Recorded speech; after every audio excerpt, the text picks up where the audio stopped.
Bonjour! Dans cette vidéo, je vais vous indiquer les réglages que vous devriez modifier immédiatement sur votre Samsung Galaxy A17.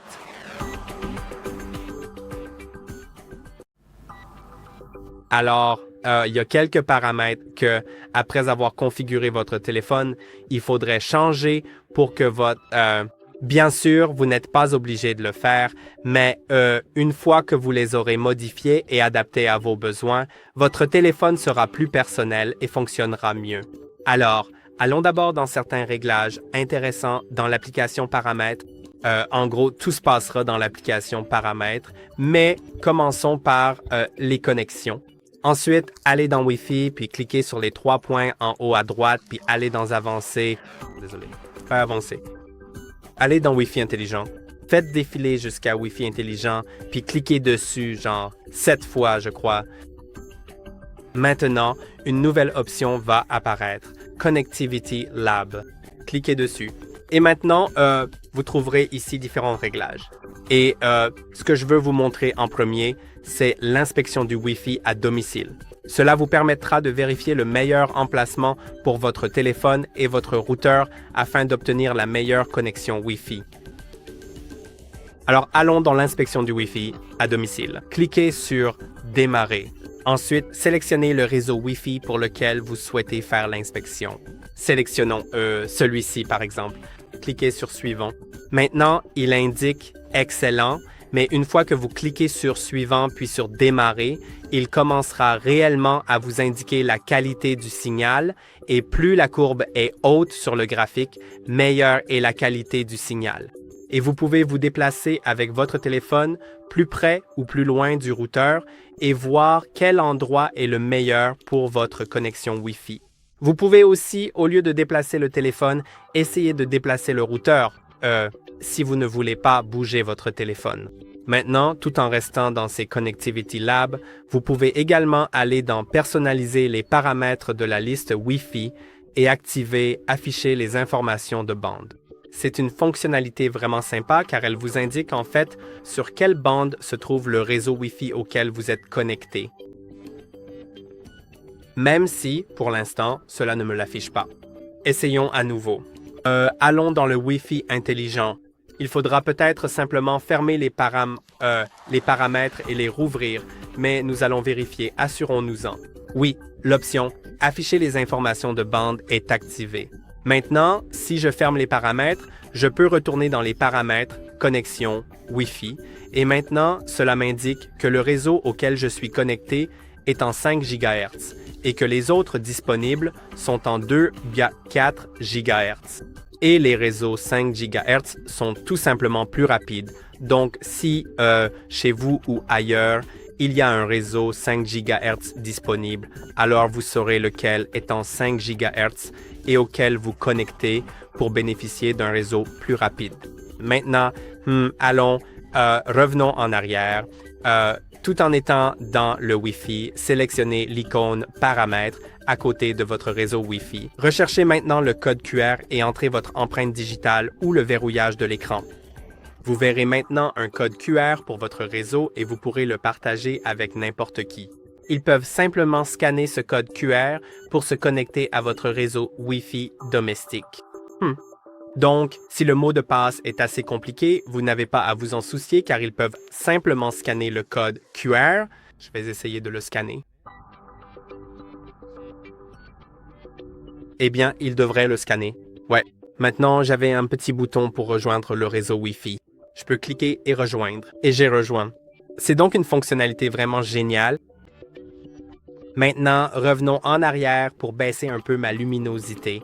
Ouais. Et passons à la fonctionnalité suivante, cette fois dans Bluetooth. Si vous allez dans Bluetooth, vous pouvez cliquer sur les 3 points dans le coin supérieur droit et aller dans Paramètres avancés. Recherchez maintenant Music Share. C'est une fonctionnalité vraiment intéressante.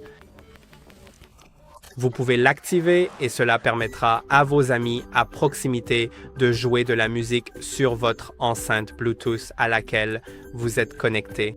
Donc, vous n'aurez pas besoin de vous déconnecter de votre enceinte Bluetooth pour qu'il puisse s'y connecter et jouer de la musique.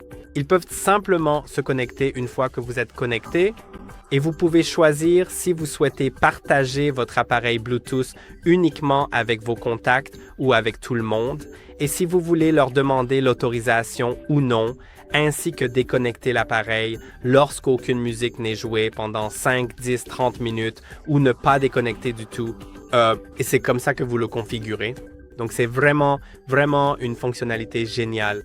Nous devrions maintenant aller à la page principale des paramètres parce qu'il y a mode et routine. Et si vous allez dans routine, ici, vous pouvez créer des routines.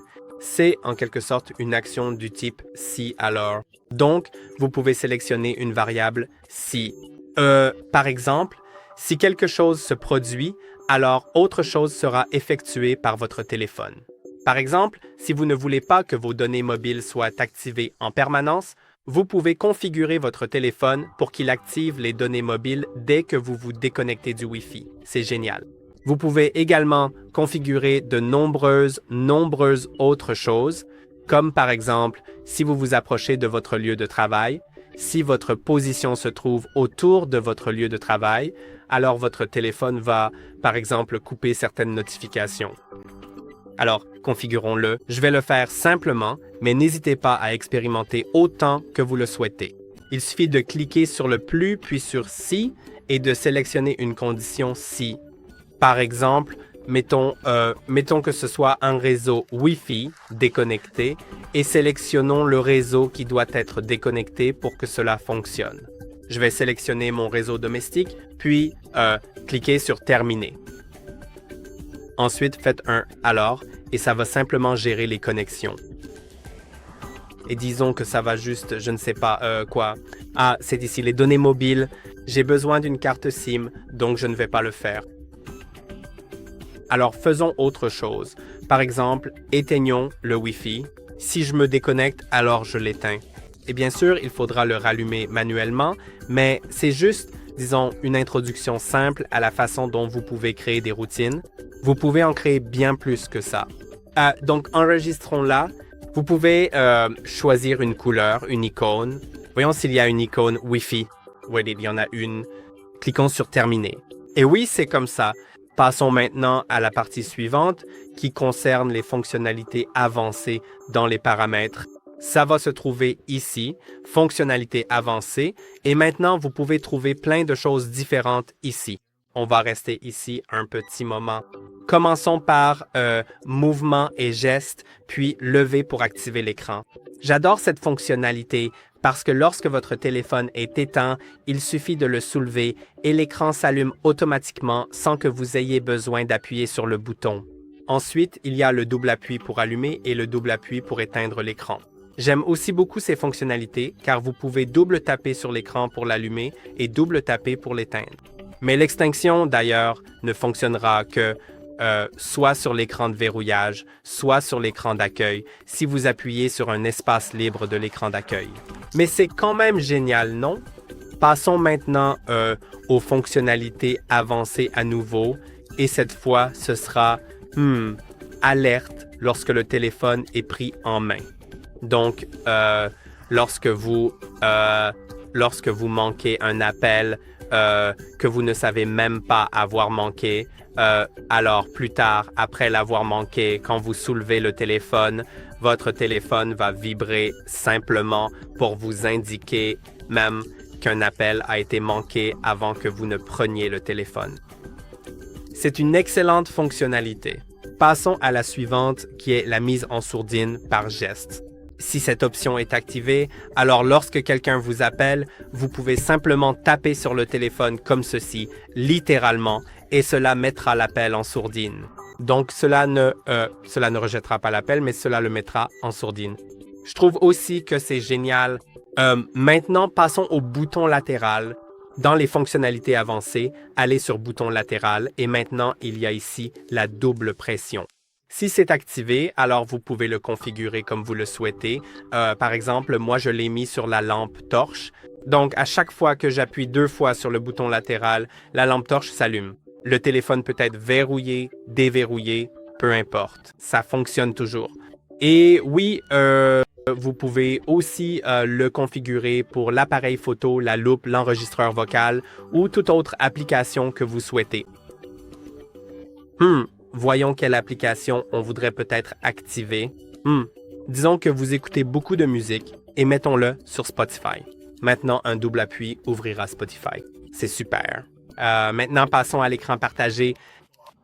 Dans nos fonctionnalités multifenêtres, dans les fonctionnalités avancées, vous trouverez Balayer pour écran partagé.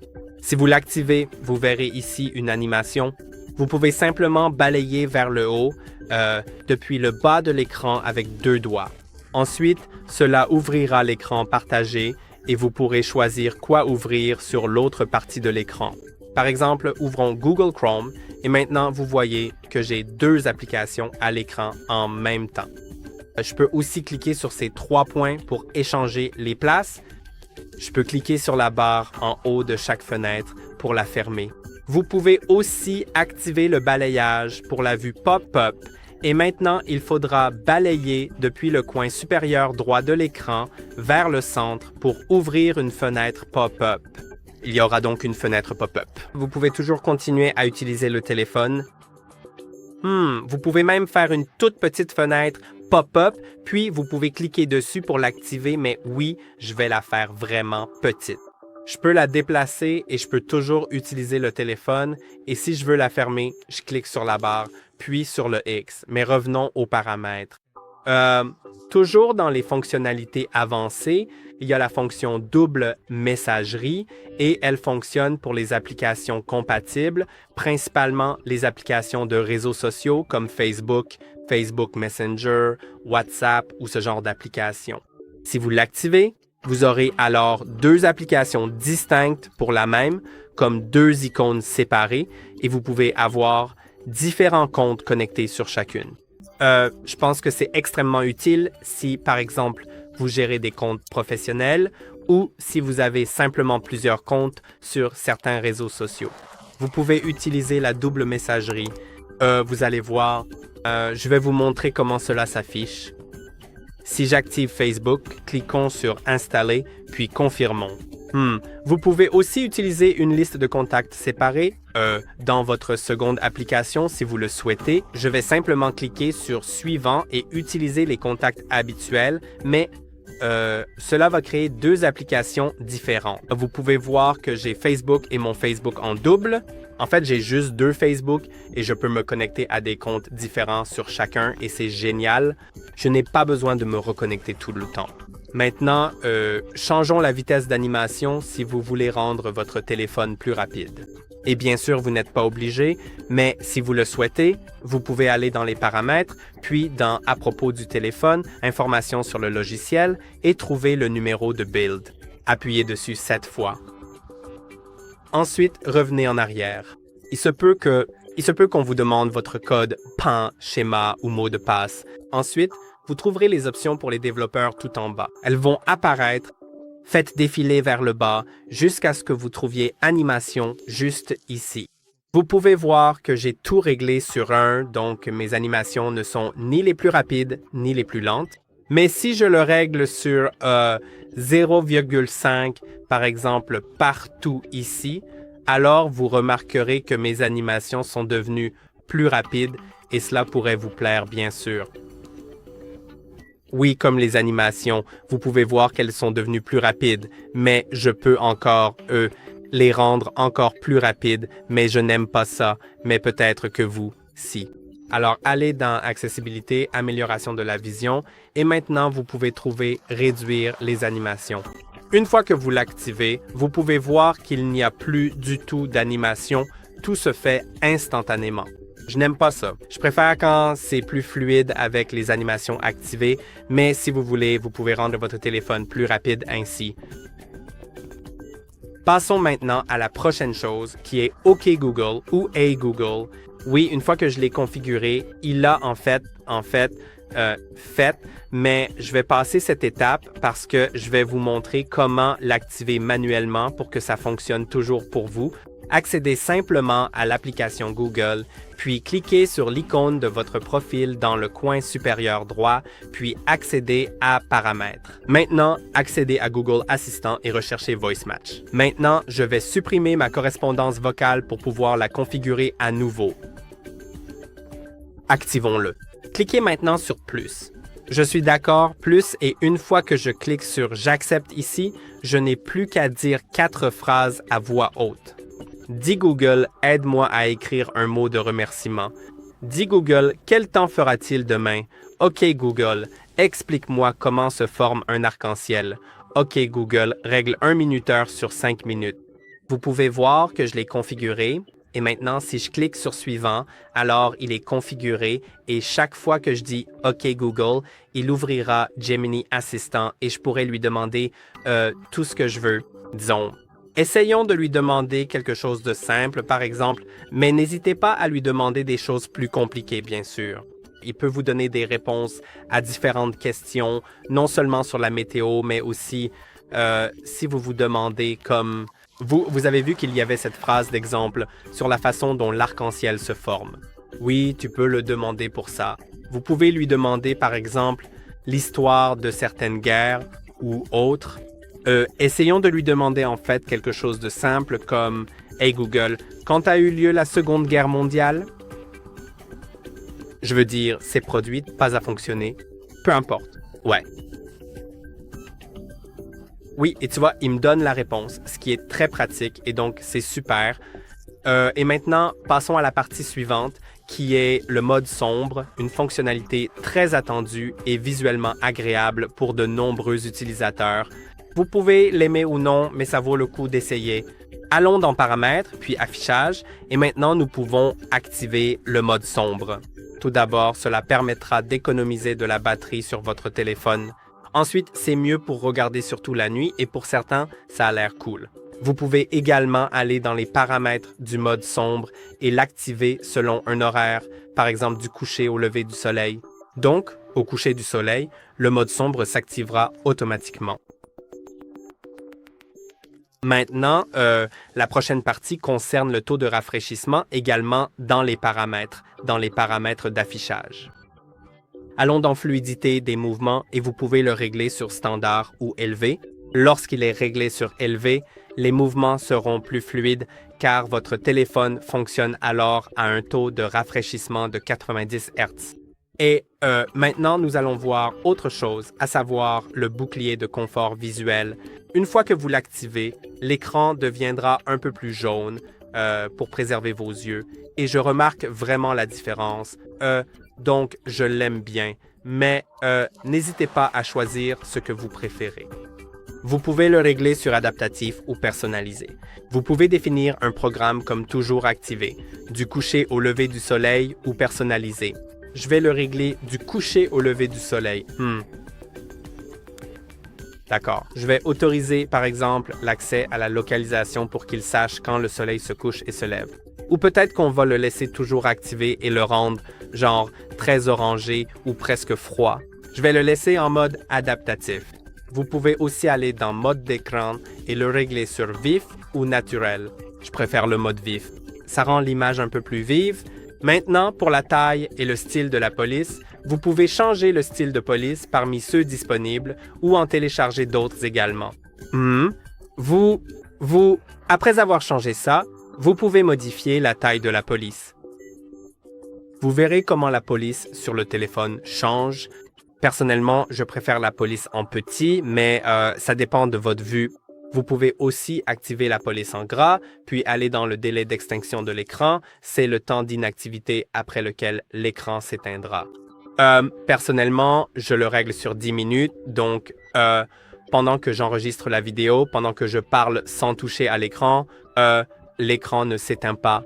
Mais vous pouvez le régler sur 30 secondes, 1 minute ou même 15 secondes, comme vous voulez. Maintenant, la navigation, c'est aussi ici, mais avant d'y arriver, peut-être qu'on devrait aller sur le mode simplifié. Ce n'est pas nécessaire de l'activer, mais c'est bon de savoir que ça existe. Donc, par exemple, si vous donnez plus tard votre téléphone à un membre plus âgé de votre famille ou à quelqu'un ayant une basse vision, vous pouvez activer le mode simplifié et vous verrez que tout devient plus grand. Il y a aussi cette page avec les contacts favoris. Vous pouvez ajouter des contacts favoris ici. Tout simplement. Et oui, oh, d'accord, laissez tomber en fait, s'il vous plaît, finalement, pour le moment. Allons dans les paramètres. Voilà comment ça fonctionne. Ça rend tout un peu plus facile, et plus grand, non? Donc, je vais le désactiver, mais voilà comment ça marche au cas où vous voudriez l'activer maintenant ou plus tard. Ensuite, la barre de navigation. Si vous allez ici, vous pouvez la régler sur bouton. C'est la navigation classique avec 3 boutons. Il y a le bouton Accueil qui vous ramène directement à l'accueil. Il y a aussi un bouton pour les applications récentes ou un bouton Retour pour revenir en arrière. Maintenant, vous pouvez aller dans Plus d'options et inverser la position des boutons Retour et Applications récentes. Vous pouvez aussi passer au geste de balayage et, au lieu des boutons, vous aurez maintenant des gestes. Vous pouvez balayer rapidement vers le haut pour aller à l'accueil. Vous pouvez balayer vers le haut et maintenir pour voir les applications récentes et vous pouvez balayer depuis le côté gauche vers le centre ou depuis le côté droit vers le centre pour revenir en arrière. Maintenant, passons à l'accessibilité. Dans Accessibilité, nous aurons quelques réglages. Vous pouvez aller dans Amélioration de la vision et activer les polices à contraste élevé. Cela augmentera un peu plus le contraste sur le téléphone. Vous pouvez voir maintenant que la police est un peu plus contrastée que lorsque je la désactive. En fait, cela crée un contour autour de la police, donc c'est plus facile de remarquer le texte. Il y a aussi le clavier à contraste élevé. Si vous n'aimez pas, vous pouvez le désactiver, mais si vous aimez, vous pouvez le laisser ainsi. Cela rend les touches plus visibles, donc c'est une fonctionnalité spécialement conçue pour les personnes ayant une vision réduite. Mais si vous l'aimez juste pour l'esthétique, gardez-le aussi. Voyons maintenant l'option Extra faible luminosité. Si vous activez cette fonctionnalité, l'écran deviendra un peu plus sombre et c'est extrêmement utile la nuit.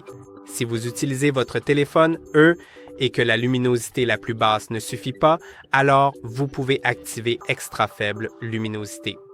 Vous voyez, je vais augmenter la luminosité au maximum et maintenant, Extra faible luminosité est activé.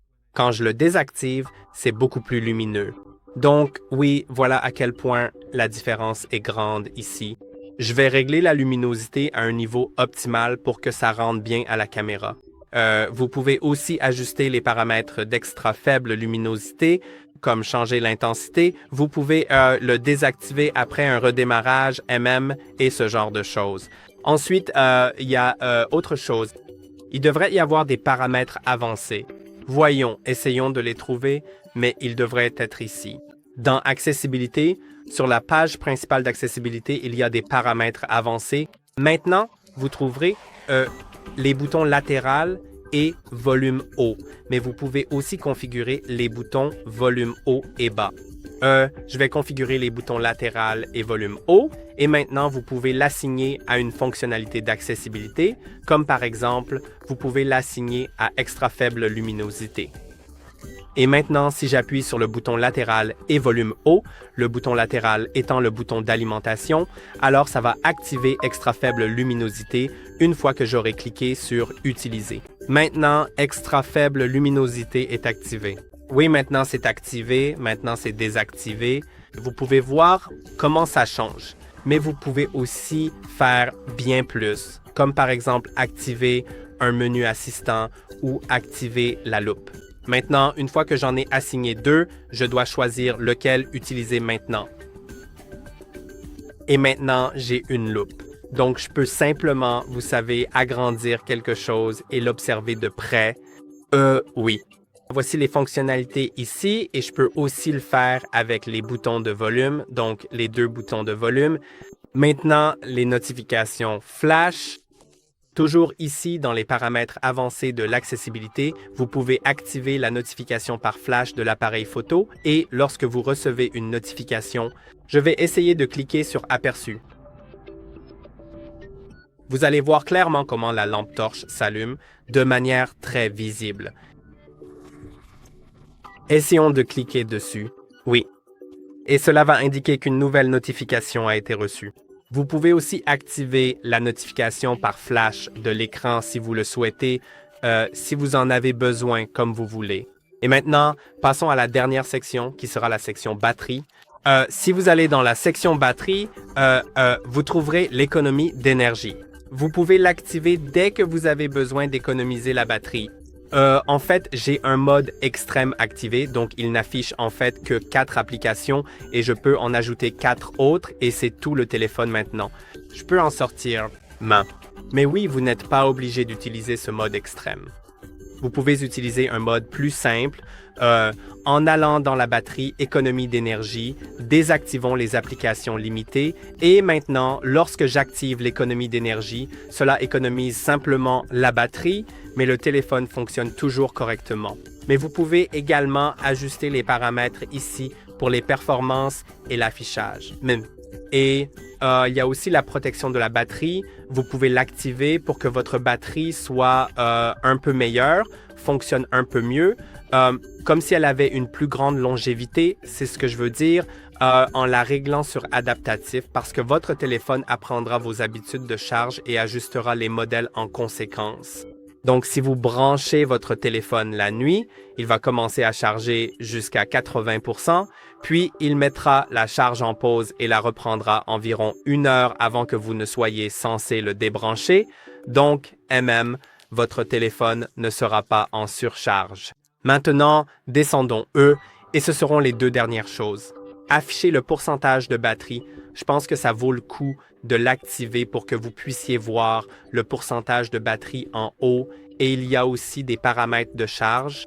Dans certaines régions, la charge rapide est désactivée, donc il vaut la peine de l'activer pour que votre téléphone se recharge plus rapidement. Et voilà, ce sont tous les réglages. J'espère que la vidéo vous a été utile. N'oubliez pas de liker et de vous abonner et à la prochaine.